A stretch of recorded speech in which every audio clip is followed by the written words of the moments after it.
yesterday, Congressman Elijah Cummings went to the White House, met with Donald Trump, talked about lowering prescription drugs, but also talked about some other stuff involving black folks. Here's what he had to say after their meeting.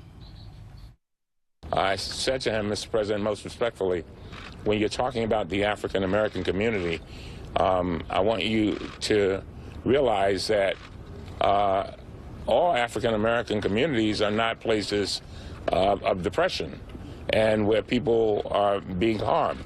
As a matter of fact, I let him know that I've been living in the inner city of Baltimore for some 35 years in the same house, and that I think it would be good for him to acknowledge that most African American people are doing very, very well, and that certainly we all welcome his efforts to improve our communities. Now, of course, we tried to get Congressman Elijah Cummings on the show today, or we're not able to do so, so we'll try to get him on the show tomorrow. But we do have right now Congresswoman Maxine Waters. I want to talk to her about that. Also ask her another question, though, that's critically important. Congresswoman Waters, you there? Yes, I'm here. Good morning. So I gotta ask you about that. Your colleague met with Trump, talked about prescription drug bills, and tried to give him a little Black history during Women's History Month. And so seems like between him and of course Secretary Ben Carson, when it comes to slavery and immigrants, and then of course when it comes to Betsy DeVos, who thought school choice was how HBCUs were created, Lord, we might need to exhume Carter G. Woodson and place him at the White House next to Frederick Douglass to educate this White House when it comes to black folks. Wow. That's a great way of putting it. Obviously, whatever has happened in Trump's upbringing, his education, his history, he doesn't know about or care about black people.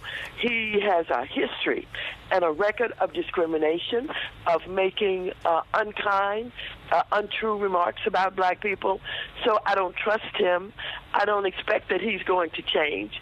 And I'm not interested in talking to him about it. I'm not his professor. I'm not his mother. I'm not his anything to train him and to teach him about black people.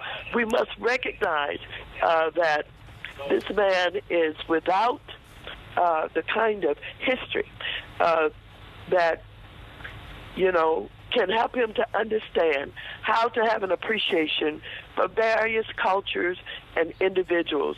He is a man that does not really respect others in general, and he certainly has no real respect for black people. I got to ask you this here. For the longest, Donald Trump said, I did not meet with any Russians at no time whatsoever. He accused President Obama of tapping his phones, has not offered any proof whatsoever. Now, all of a sudden, the White House is admitting, after the Wall Street Journal reported that he did indeed meet with the Russian ambassador last year, warmly embraced him when he saw him, and so now we have another lie from this president. It's constant. It's constant. He's been lying all throughout the campaign. He's been lying since he's been president of the United States. The journalists and media are constantly now calling the president of the United States a liar. That is so unusual, but it is happening because it's true. Not only does he lie, he will change the lie several times.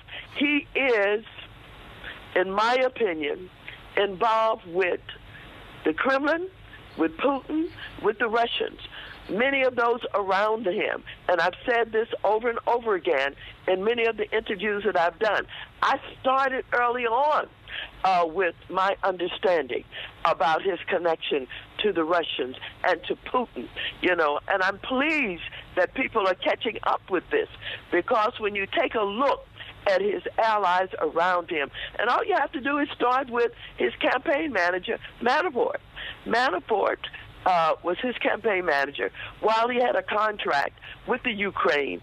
And when we talk about the Ukraine, we're talking about that side of the Ukraine that's connected to Putin.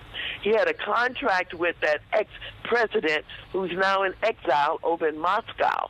And, of course, whether it's Roger Stone or whether it's Manafort or Flynn or whether it's several of the others around him, they all have these oil and gas connections. They are intent on lifting the sanctions. The sanctions is what is keeping Putin from drilling for oil in the Arctic. The contract or the negotiation, the agreement between Exxon and Putin to drill in the Arctic is what's driving a lot of this. And whether you're talking about Tillerson, who's the Secretary of State, or some of the others that I have just alluded to, they're all really about lifting the sanctions. That's why they want President Trump there, so that he can approve of lifting the sanctions and turn the blind eye to the aggression of Putin and the Kremlin and the ways that they have gone into Crimea and to ways that they want to go into other parts of the old Soviet Union. And so, yes, he has met with the Russian ambassador. Yes, if they dig and drill down, they're going to find that there was a lot of contact with the Russians because they have agreements. They undermined our campaign in an effort to have Trump and to make sure that Hillary Clinton did not get elected. We got to find out exactly how they did it, what they did, and if we can get an independent investigator, we'll find out. Trump is connected to, has interacted with, and many of those around him have interacted with the Kremlin and with Putin. All right. Congresswoman Waters, we appreciate it. Thanks a lot. Welcome. A peaceful protest turned deadly. 37-year-old black man was shot and killed by Baton Rouge police. His hands are in the air, and you still get shot by the cops. Oh, my God, please don't tell me he's dead. We're not going to let hate define us. Race is a big part of this. If truly all lives matter, then all lives need to matter equally. What we require is action. What we require is accountability. We understand that black lives do matter, and we will keep focused on this issue. NewsOne Now, every weekday morning at 7 on TV1.